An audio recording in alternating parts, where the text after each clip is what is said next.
तो मैं शालिनी पारस लेके आई हूँ आपके लिए आज एक नई कहानी जिसका शीर्षक है जुर्माना।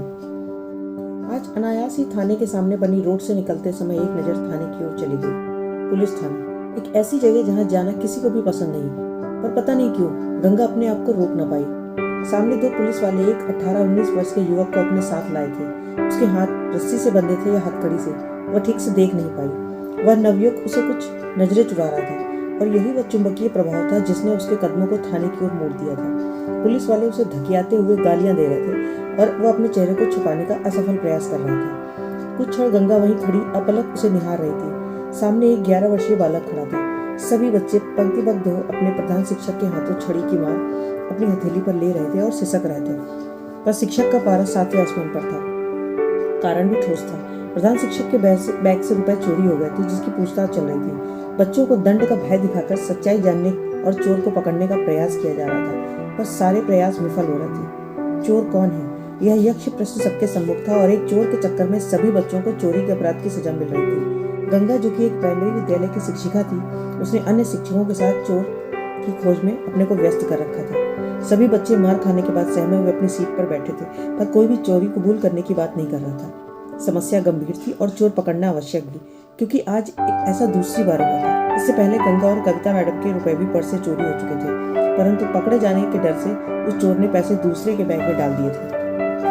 अब तो सबका एक ही उद्देश्य था, उस न पकड़े जाने वाले चोर को पकड़ना, जिसने आज फिर से चोरी की और इस बार तो उसने और लंबा हाथ मारा था। चोरी किए गए रुपयों के साथ प्रधान शिक्षक के पर्स में उनकी दवाएं भी थी जिनकी उन्हें आवश्यकता थी। एक तो रुपए गए और दवाएं भी।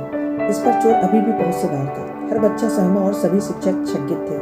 तलाशी, दंड, डांट सब कुछ किया जा चुका था, पर चोर शायद ज्यादा ही शातिर था। सबकी नजरें बच्चे पर थी, जिस पर पहले भी कई बार चोरी का इल्जाम लग चुका था, पर रंगे हाथों पकड़े न जाने के डर से वह आजाद था और शायद आज भी ये काम उसने किया था। पर बिना किसी सबूत के उसे पकड़ा भी नहीं जा सकता था, इसलिए उसे भी अन्य बच्चों के समान ही दंड देकर छोड़ दिया गया। दवा के अभाव में प्रधान शिक्षक की तबीयत बिगड़ने लगी। उन्होंने ऐलान किया कि जो कोई चोर का पता लगाएगा या जिसने उनके रुपए लिए हैं, अगर वह उन रुपयों के साथ रखी दवा वापस कर देगा तो उसे उचित इनाम देंगे। उनकी इस बात का असर हुआ और चोर सच में उनकी दवा विद्यालय परिसर में डालकर फरार हो गया। शक यकीन में बदल चुका था, क्योंकि दूसरे दिन केवल वही बच्चा था जो नहीं आया था। बाकी सारे बच्चे विद्यालय में उपस्थित थे। बात आई गई हुई, बच्चा फिर से चोरी करते हुए न पकड़ा गया और कामयाब हुआ और सब एक दूसरे का मुंह ताकते रह गए। धीरे धीरे समय व्यतीत होता गया। परीक्षाएं हुई, कक्षोन्नति हुई और बच्चे अगली कक्षा में पहुंच गए। वह ढीठ चोर अब सतर्क हो गया था और विद्यालय का समस्त स्टाफ भी। कई दिनों तक उस चोर को पकड़ने के लिए जाल बिछाया गया, पर वह नहीं फंसा और वह धीरे धीरे उसका विद्यालय आना कम हो गया। सहपाठी छात्रों द्वारा उसे उपेक्षापूर्ण दृष्टि से देखना उसे चुभता था। शायद तभी वह हमेशा सबसे लड़ाई झगड़ा करता था। जिस दिन वह विद्यालय आता, सभी बच्चे सतर्क रहते। सबको पता था कि वह चोर है, परंतु चोर रंगे हाथों नहीं पकड़ा जा सका, इसीलिए वह भीड़ का ही हिस्सा था। कुछ दिनों और कुछ महीने वह विद्यालय नहीं आया। विद्यालय में उसकी जगह से होने वाली हलचल शांत हो गई और विद्यालय व्यवस्था और शिक्षा पूर्ववत सुचारू रूप से चलने लगी थी। एक दिन अचानक गंगा को वह विद्यालय के पास बनी एक दुकान में काम करता मिला, तो गंगा ने उसे अपने पास बुलाकर विद्यालय न आने का कारण पूछा।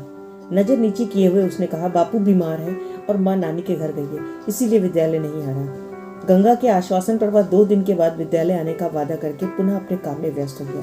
उसके 2 दिन कभी भी नहीं आए और फिर 1 महीने बाद गंगा का तबादला दूसरे विद्यालय में हो गया। आज लगभग 6 वर्ष हो गए थे इस घटना को, परंतु उस बच्चे की याद गंगा के मन में अभी भी तरोताजा थी। कुछ काम था मैडम, एक सिपाही द्वारा टोकने पर गंगा अतीत से निकलकर वर्तमान में आई। जी हाँ, मुझे उस लड़के के बारे में कुछ पूछना है जिसे अभी अभी आप लोग लाए हैं। वह नीली पैंट और लाल टी शर्ट वाला लड़का। अरे वाह, सिपाही बोला, पर आपको क्या काम है उससे? क्या किया उसने? गंगा ने सिपाही से पुनः प्रश्न किया। मैडम, रुपए चोरी किए हैं, सिपाही ने मुंह बनाते हुए बोला और अपनी बात को बढ़ाते हुए कहा। एक बूढ़ी माई अपनी पेंशन लेने यही पास के बैंक में आई थी। उसने बाहर से ही इसका पीछा किया और रुपए मिलने पर उसके रुपए के बैग को मौका पाकर पार कर दिया। वह तो जल्दी में एक 500 का नोट नीचे गिर गया और वह उसे उठाने के लिए झुका और भागने के चक्कर में गिर पड़ा, तो लोगों ने उसे दबोच लिया और वह पकड़ा गया। साला बहुत बड़ा चोर है, पहले भी कई चोरियां कर चुका है और पिट चुका है, पर आज पकड़ में आया।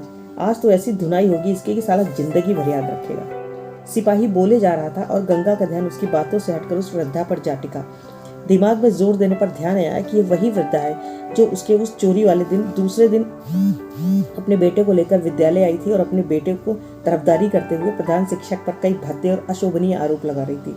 साथ ही उन्हें देख लेने की धमकी भी दे गई थी। उस दिन अगर उसने प्रधान शिक्षक की बात मानकर अपने बेटे को समझाया होता तो आज उन्हें यह दिन नहीं देखने को मिलता।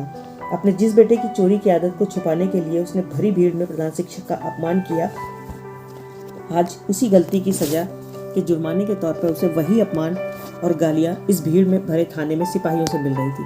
वह गिड़गिड़ाकर अपने बच्चे को छोड़ देने की फरियाद कर रही थी और अंदर से उसके बेटे की चीखने की आवाज़ें आ रही थी। गंगा किकिरते हुए विमूढ़ हुई खड़ी सारा दृश्य देख रही थी।